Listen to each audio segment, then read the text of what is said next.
Bharat news TV और मैं हूं आपके साथ मानवी ठाकुर। शुरुआत करते हैं आज की खास खबरों से। केजरीवाल की गिरफ्तारी का विरोध कर रहे आम आदमी पार्टी के कई कार्यकर्ताओं को पुलिस ने हिरासत में ले लिया है। आप कार्यकर्ता पीएम आवास का घेराव करने निकले थे। पुलिस ने पीएम आवास के आसपास धारा 144 लागू की है। इधर भाजपा कार्यकर्ता केजरीवाल के इस्तीफे की मांग को लेकर प्रदर्शन कर रहे हैं। दिल्ली सचिवालय की तरफ जा रहे कार्यकर्ताओं ने पुलिस बैरिकेडिंग तोड़ दी है। उन्हें रोकने के लिए पुलिस ने वाटर कैनन का इस्तेमाल किया। दिल्ली भाजपा अध्यक्ष वीरेंद्र सचदेव समेत कई भाजपा कार्यकर्ताओं को पुलिस ने डिटेन कर लिया है। शराब नीति घोटाला मामले में केजरीवाल को 21 मार्च को उनके आवास से गिरफ्तार किया गया था। वे 28 मार्च तक ईडी की हिरासत में हैं। केजरीवाल ईडी कस्टडी से सरकार चला रहे हैं। मंगलवार को उन्होंने दूसरा सरकारी आदेश जारी किया। उन्होंने स्वास्थ्य मंत्रालय को निर्देश दिए कि मोहल्ला क्लिनिक में गरीबों के लिए दवाओं की कमी नहीं होनी चाहिए, लोगों को मुफ्त जांच और दवाई मुहैया कराई जाए। केजरीवाल ने 24 मार्च को जल मंत्रालय के नाम पहला सरकारी आदेश जारी किया था। उन्होंने जल मंत्री आतिशी को निर्देश दिया कि दिल्ली में जहां पानी की कमी है वहां टैंकरों का इंतजाम करें। उन्होंने कोर्ट में पेशी के समय कहा था कि वे इस्तीफा नहीं देंगे, जरूरत पड़ी तो जेल से सरकार चलाएंगे। एनसीडी के प्रभारी दुर्गेश पाठक जी, हमारी मेयर शैली ओबेरॉय जी, हमारे प्रवक्ता संजीव झा जी, प्रदेश उपाध्यक्ष कुलदीप कुमार जी, प्रदेश उपाध्यक्ष ऋतुराज झा जी, प्रदेश उपाध्यक्ष जितेंद्र तोमर जी, हमारे विधायक मुकेश अहलावत जी, प्रदेश उपाध्यक्ष राजेश गुप्ता जी, हमारे साउथ से कैंडिडेट सहीराम पहलवान जी, इन लोगों को इस रैली की तैयारी के लिए ऑब्जर्वर्स नियुक्त किए गए हैं, जो इस पूरी तैयारी की ग्राउंड पे जो है इसको निगरानी करेंगे। और हमें भरोसा है कि इस बार 31 मार्च का दिन रामलीला मैदान के लिए एक ऐतिहासिक दिन होगा और रामलीला मैदान से इस तानाशाही अपने आवाज को बुलंद करने के लिए आह्वान करेंगे। इसके लिए आज दिल्ली के 70 विधानसभा क्षेत्रों में सभी विधायक, सभी पार्षद, हमारे विधानसभा अध्यक्ष, विधानसभा के पदाधिकारी, वार्ड के पदाधिकारी, मंडल के पदाधिकारी और बूथ के पदाधिकारियों के साथ आज रात तक हम सभी विधानसभा क्षेत्रों में महारैली की तैयारी बैठक को पूरा करने की तरफ हम बढ़ रहे हैं। कल दिल्ली के अंदर सभी 2500 से ज्यादा पोलिंग स्टेशन हैं। उन 2500 जगहों पर कल विधानसभा के पदाधिकारी और हमारे विधायक और पार्षद जा करके वहां पर जनता के साथ 31 मई के लिए तैयारी बैठक करेंगे। 28 मार्च से हर मंडल की टीम पर एक प्रभारी नियुक्त किया जा रहा है, यानी कि 2600 प्रभारी हम नियुक्त कर रहे हैं हर मंडल पे एक प्रभारी रैली के लिए। और ये 2600 जो प्रभारी हैं ये वहां मंडल पे टीम बना करके 28 मार्च से घर घर जा करके रामलीला मैदान में लोगों को आने के लिए आमंत्रण देंगे। साथ ही साथ दिल्ली के अंदर जितने छात्रों के, युवाओं के, मजदूरों के, किसानों के सामाजिक संगठन है, आरडब्ल्यूए है, व्यापारी संगठन है, उन सब लोगों को इस तानाशाही के खिलाफ लड़ाई में रामलीला पहुंचने के लिए इनविटेशन दिया जा रहा है। और सबसे हमारी अपील है, क्योंकि आज अगर ये तानाशाह सरकार अगर चुने हुए मुख्यमंत्री को उठा सकती है, गिरफ्तार कर सकती है, तो कल इस दिल्ली के अंदर कोई नहीं बचेगा जो आवाज उठाएगा। इसलिए आज ये लड़ाई एक व्यक्ति, एक पार्टी, इंडिया गठबंधन की नहीं, इस देश में संविधान और लोकतंत्र से मोहब्बत करने वाले हर व्यक्ति की लड़ाई बन चुकी है।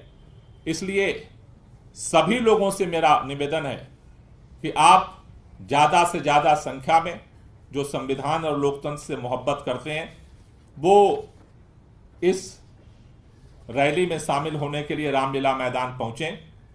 इस पूरी तैयारी के लिए हमने अपने मंत्री और विधायकों में से ऑब्जर्वर्स नियुक्त किए हैं, जो अलग अलग विधानसभाओं में जा करके इसकी तैयारी की समीक्षा कर रहे हैं इसके करें।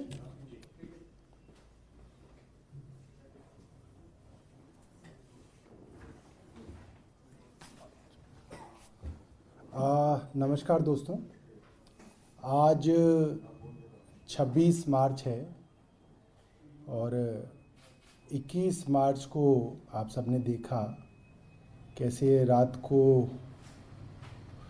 मुख्यमंत्री अरविंद केजरीवाल जी के घर में घुस के केंद्र सरकार की ईडी उनको गिरफ्तार करके ले गई और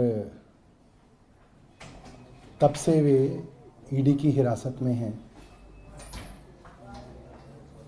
कोई साधारण आदमी भी इस तरीके से गिरफ्तार हो जाए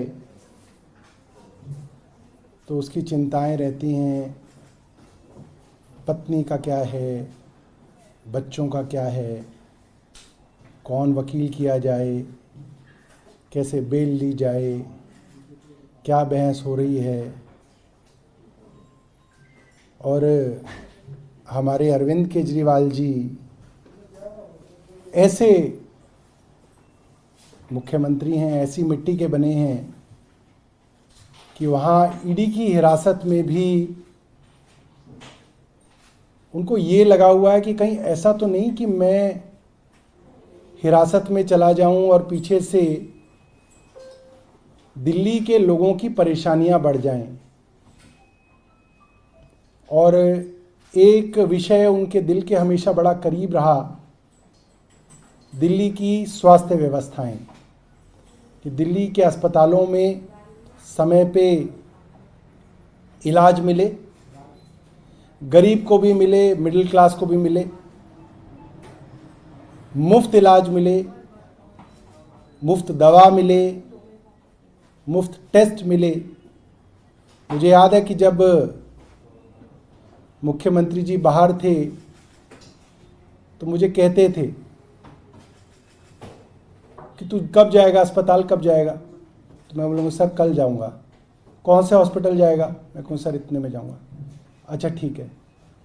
तो मैं कई बार फेसबुक लाइव और ट्विटर पे लाइव दिखता था, कई बार टीवी की तरफ से लाइव दिखता था, तो कहते थे अरे तू सीधा ही स्टोर में क्यों चला जाता है, तू पहले खिड़की पे जाया कर, जहाँ पे दवा मिलती है उस खिड़की पे जाया कर, वहाँ पे उन्हें पता नहीं लगना चाहिए कि तू मंत्री है, वहाँ लोगों का पर्चा ले लेकर पूछा कर कि इस पर्चे के अंदर 3 दवाइयाँ हैं तो कितनी मिली, देखा कर कि वही दवाई है या नहीं है, कहीं ऐसा तो नहीं कि दवाई कोई और लिखी है वो दूसरी मिली, और फिर लिखा कर कि कितनी दवाइयाँ मिल रही हैं।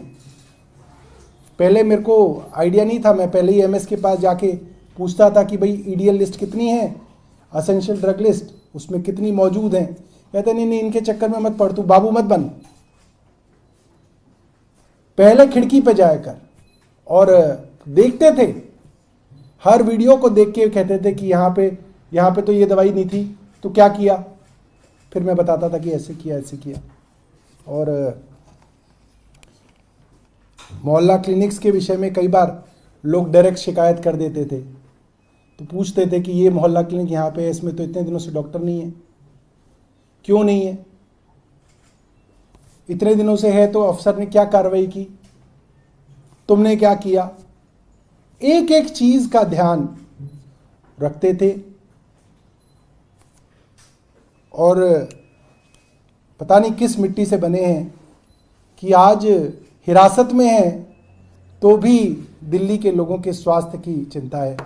उन्होंने एक डायरेक्शन मुझे भेजी है कि सीएम साहब ये जान के बेहद व्यथित हैं कि दिल्ली के कई अस्पतालों में और मोहल्ला क्लिनिकों के अंदर दवाइयाँ उपलब्ध नहीं हैं।